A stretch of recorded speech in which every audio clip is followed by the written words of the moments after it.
নমস্কার, আমার নাম মন্দিরা বিশ্বাস। বর্তমানে আমি post graduate government institute for physical এডুকেশনের ছাত্রী। আমি এখন এমপিএড পড়ছি, MPEd final semester, masters of physical education. আজকে আমি আপনাদের সামনে আমার খেলা জগতের কিছু ভালো লাগা খারাপ লাগা নিয়ে আলোচনা করতে চলেছি। প্রথমে আমি বলতে আসবো আমার মেজর গেম তাইকন্ডো। তাইকন্ডোতে কীভাবে আসা, কীভাবে পুরোটা পথ চলা, বিভিন্ন রকম সমস্যার সম্মুখীন হওয়া, সে সমস্ত নিয়েই আলোচনা করতে চলেছি। আমি যখন স্কুলে পড়তাম, মাধ্যমিকে যখন উঠলাম ক্লাস 10-এ, ওই সময় পড়াশোনা সবাই খেলাধুলা ছেড়ে দেয়। আমি ঠিক সেই টাইমটাই খেলাতে জয়েন করি ক্লাস 10-এ। আমাদের স্কুলের বাইরেই একটা ব্যানার ছিল, ব্যানারে একটা তাইকন্ডোর ছবি দেওয়া ছিল, একটা ছেলে কিক করছে। জানি না, ওটা দেখে আমার এতটা ভালো লেগে গেছে। দুটো নাম্বার ছিল, কন্ট্যাক্ট নাম্বার। তার মধ্যে একটা কন্ট্যাক্ট নাম্বার আমি পছন্দ করে নিয়ে আসি, বাড়িতে মুখস্থ করি যে কবে কল করব, শিখবো। প্রথমে বাড়িতে জানালাম, প্রথমেই এই কথাটাই উঠলো যে মেয়ে মানুষ আরও ক্যারাটে, তাইকন্ডো ক্যারাটের পার্থক্য তখন অনেকেই বোঝে না, আমি নিজেও বুঝতাম না। তখন বললো বুকে লাগবে, মেয়ে মানুষ, অনেক সমস্যা, এগুলো হলে ছেলেদের মতন হয়ে যাবি। অনেক কিছু জানার পরে বাড়িতে রাজি করিয়ে দাদাকে নিয়ে গেলাম, যথারীতি আমি ভর্তি হলাম। তখন যে ফিস ছিল, ওই ফিসটা দেওয়ার মতন সামর্থ্য আমারও ছিল না, আমার ফ্যামিলিরও ছিল না, যেহেতু আমি তখন কিচ্ছু করতাম না। তারপর ধীরে ধীরে আমি যখন রোজ এভরিডে প্র্যাকটিস করতাম, তখন একটা স্যার আমাকে পার্সোনালি খুব গাইড করেন, আর এটাও বলেন তুই যদি কন্টিনিউ করতে পারিস ফিউচারে, তোকে পেমেন্ট করতে হবে না, কোনো ফিস দিতে হবে না। এর জন্য আমি প্রত্যেক দিন ঠিক টাইমে প্র্যাকটিসে যেতাম, করতাম। একটা সময় পরে আমার ফিসটাই বন্ধ হয়ে গেল, ফিসটা দেওয়া। সেদিন বেশি ভালো লাগলো যে আমার এই টেনশনটা থাকলো না যে আমাকে ফিসটা দিয়ে আমার ক্লাসে যেতে হবে। স্যারের নাম ছিল দেবেশ বিশ্বাস। স্যার আমার পেছনে অনেক খেটেছে, করেছে। 2014-এ আমি একবার ডিস্ট্রিক্ট চ্যাম্পিয়নশিপ খেলি। সেই দিন আমি প্রথমেই হেরে গেছিলাম। হেরে গিয়ে এটা ভেবে নিয়েছিলাম যে আর খেলবো না কোনোদিনও। ওই স্যারই আমাকে বাড়িতে এসে বোঝান যে মন্দিরা, খেলায় তো হার জিত থাকে, এটা তো তোর প্রথম, তুই খেল, জিতবি। তুই যদি না জিতিস আমি তোকে বারণ করবো যে তুই খেলবি। যথারীতি উনি প্র্যাকটিস করালো। তারপরে যখন ঘুরে আবার পরের বছর ডিস্ট্রিক্ট চ্যাম্পিয়নশিপ এলো, ওখানে আমি যখন ফার্স্ট হলাম, তখন আমার ভয়টা সত্যি পুরো ভেঙে গেল। তারপর স্টেট খেললাম। সেই বছর থেকে 2015 থেকে আমার প্রত্যেক বছর, করোনার আগ পর্যন্ত প্রত্যেক বছর আমার স্টেটে গোল্ড হয়েছে। তারপরে আমি যখন কলেজে জয়েন করলাম, কলেজে যে ইন্টার কলেজ হয়, ইন্টার ইউনিভার্সিটি খেলেছি। ওটা খেলার পরে আমি 3 বার অল ইন্ডিয়া করেছি। তারপরে একটা সময় মনে হলো বাড়িতে বিয়ের কথা, তখন বিয়ে করলাম। বর্তমানে আমার হাজব্যান্ডও কোচ। আমার বিয়ে হয়ে গেছে, 3 বছর হয়ে গেছে, কিন্তু আমার হাজব্যান্ড যথারীতি আমাকে প্র্যাকটিসে নিয়ে যায়। এখন আমি যে এমপিএড পড়ছি, আমি হোস্টেলে থাকি, কিন্তু আমি আজ পর্যন্ত কোনো গেম মিস করিনি। কিছুদিন ঠিক আগের বছর আমার এপ্রিল মাসে পিঠে হঠাৎ ব্যথা ওঠে। ঘটনাক্রমে আমি গুরুত্ব দিইনি ব্যথাটা কিসের। কিছুদিন পরে সবাই বললো ডক্টর দেখানোর পরে আমি জানতে পারলাম যে আমার টিবি হয়েছে। এটা শোনার পরে যে একজনের কেমন লাগে, এটা হওয়ার পরে এই ডাক্তার ওই ডাক্তার, তারপর জানতে পারলাম যে আমার বুকে জল জমেছে 750 মতন। মানে আমি তখন যথারীতি কেঁদে দিয়েছি যে আমার খেলার জীবনটা শেষ। কিন্তু আমার হাজব্যান্ড সবসময় আমার পাশে ছিল।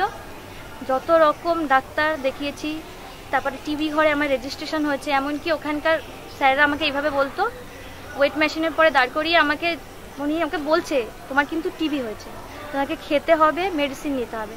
আশা করি সবাই জানে যে এক্সট্রা পালমোনারি টিবি হলে কি মেডিসিন নিতে হয়। তখন আমি বাণীপুর কলেজেই পড়তাম, হোস্টেলেই থাকতাম। প্রিন্সিপাল স্যার বললেন, প্রিন্সিপাল স্যারের জন্যই আমি 1 মাস মতন বাড়িতে থাকতে পেরেছি। কিন্তু এটা 6 মাসের কোর্স থাকে ফার্স্ট মেডিসিন নেওয়ার জন্য। তারপর স্যারের কাছ থেকে পারমিশন নিয়ে আমি হোস্টেলে বলেছিলাম, স্যার আমি শুধু দুপুরবেলা একটু রান্না করে খাওয়ার সুযোগটা দিন, যেহেতু আমাদের হোস্টেলে মর্নিং আর ইভিনিংয়েই হয়, দুপুরবেলায় কোনো মিল প্রোভাইড হয় না, যার যার ইচ্ছা মতন বিস্কুট। কিন্তু আমার যে ট্যাবলেটটা ছিল, ওটা টাইম টু টাইম খেতে হতো, আর সেটা ভাত ছাড়া অসম্ভব, ভাত ভারী খাবার খেতেই হতো। তা ওই কোর্স চলাকালীনই আমি প্র্যাকটিসও করতাম এভরিডে, মর্নিং বিকেলে, কখনো বন্ধ দিইনি। প্র্যাকটিসও করেছি। তার আগে আমার অপারেশনটা হয়ে গেছিলো, বুকের জলটা বার করা হয়েছে, শুধু মেডিসিন টাইম টু টাইম খেতাম। প্রত্যেক স্যার ম্যাডাম আমাকে খুব কোঅপারেট করেছে। আশা করি এটার জন্যই যে আমি কোনোদিনও ফাঁকি দিইনি, সকালের ক্লাস হোক আর বিকেলের ক্লাস। আরেকটা কথা যেটা না বললেই নয়, এটা সমস্ত জায়গায় হয়ে থাকে, আমি একটু সেক্সুয়াল হ্যারাসমেন্টের ব্যাপারেও বলতে চাই। এরকম অনেক ক্লাবে আছে, স্কুলে আছে, যে কিছু টিচার, ভালো মন্দ সবাই আছে, টিচার স্টুডেন্ট, কিন্তু আমার মনে হয় সবাইকে একটু বুঝে চলা উচিত। টিচার মানেই যে সে ভালো হবে এটা ঠিক না। আর প্রথম দিন যদি প্রোটেস্ট না করা হয় তুমি জীবনে কোনো দিনও প্রোটেস্ট করতে পারবে না। এটা হয়তো আমার সাথে একবার ঘটেছে, সেটা আমি ভুলে যেতেই চাই। তার জন্যই আমি এক ক্লাব থেকে অন্য ক্লাবে চলে গেছিলাম। কেন জানি না সবাই আমার উপরে ব্লেম করছিল। হয়তো আমি যে টিচারের কাছে প্র্যাকটিস করি সেই টিচারের সাথে আমার কোনো সম্পর্ক আছে। ওনার স্ত্রীও ছিল, তাও সত্ত্বেও আমি প্র্যাকটিস ছাড়িনি, কারণ আমি কোনো অন্যায় করিনি। তারপরে প্রত্যেক দিন যখন আমি প্র্যাকটিসে যেতাম যথারীতি সবাই আমাকে খুব কথা শোনাতো। একটা সময় পরে আমি ক্লাবটাই ছেড়ে দিলাম, 1 বছর খেলিনি। কিন্তু তারপরে আমি 1 বছর পরে ভাবলাম আমি যদি ছেড়ে দিই তার মানে তো আমি অন্যায় করেছি, কিছু না কিছু একটা করেছি। তারপর আমি আবার ক্লাবে জয়েন করি, যথারীতি খেলছি। এখন তো আমার বিয়ে হয়ে গেছে, শ্বশুরবাড়িতে আছি, শ্বশুরবাড়ি থেকে হোস্টেলে পড়াশোনা, আবার তার সাথে খেলাটা এখনও চালিয়ে যাওয়া। আমার মনে হয় এটা সবাই পায় না। আমি হয়তো ভালো হাজব্যান্ড পেয়েছি বলে এখনও করতে পারছি। আমি আগের দিন বাড়ি গিয়ে কাউন্ট করছিলাম যে বিয়ের পরে আমার 23টা মেডেল হয়েছে। শুধু তাইকোন্ডো বলে না, আমি ইন্টার কলেজ খোখো খেলেছি, রানার্স হয়েছি, volleyball runners, high jump long jump inter college খেলেছি, তাতেও আমার মেডেল আছে। কোথাও যেন একটা ভালো লাগা কাজ করে যে ভগবান হয়তো আমার কাছে কিছু আছে, তার জন্য আমি এখনও চালিয়ে যেতে পারছি। অথবা আমি যদি তখন ভাবতাম, আমার শরীর খারাপের সময় আমি অনেকবার সেন্সলেস হয়ে গেছিলাম হসপিটালে, তখন সবাই এটাই বলেছিল খেলাধুলা এবার বন্ধ, এবার থেমে যাও। কিন্তু আমি যখন মেডিসিন নিতাম টিবির, আমার ওজন হয়ে গেছিলো তখন 53 কেজি, কিন্তু আমি খেলতাম 49-এ, সেটা আমার হয়ে গেছে 53। আমার ওষুধ শেষ হলো নভেম্বর মাসের 18 তারিখে, আমার টিবি শেষ। আর তখন ডক্টর আমাকে বললো তুমি এখন সুস্থ। ঠিক আমি 2 সপ্তাহের মধ্যে ওয়েট কমিয়ে 49-এ আমি আর ইন্টার কলেজ খেলাম, ইন্টার কলেজে আমি ফার্স্ট হয়েছি। তারপরে ওখান থেকে গেলাম নর্থ ইস্টে আমার ব্রোঞ্জ হয়েছে। তারপরে অল ইন্ডিয়া ছিল, সেটা আমি খেলিনি এই কারণে তখন তো সবে আমি রিকভারি করছি।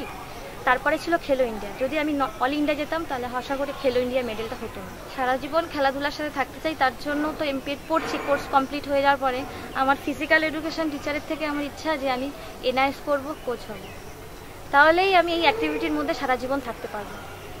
শুধু টিচার হয়ে আমি থাকতে চাই না, এটা তো আছে আমি শিক্ষকতা করতে পারবো। এখন আমি এমপিএড পড়ছি, কদিন পরে কমপ্লিট হয়ে যাবে। আমি একজন গুড কোচ হতে চাই, যেটা এনআইএস করে সবাই হয়। বিশেষ করে সার্টিফিকেট কোর্স 6 উইকের ওটা না, আমি 1 বছরের যে ডিপ্লোমা কোর্স ওটা করতে চাই। আমি এবছরও ফর্ম ফিল আপ করেছি, এবছরও আমার নাম উঠেছে, কিন্তু দুর্ভাগ্যবশত আমাদের কোর্সটা কমপ্লিট হয়নি এখনও, সেহেতু এবছর করতে পারবো না। কিন্তু আমি এই চেষ্টাটাই রাখবো ওই কোর্সটা আমি করার জন্য, যাতে আমি খেলাধুলার সাথে থাকতে পারি।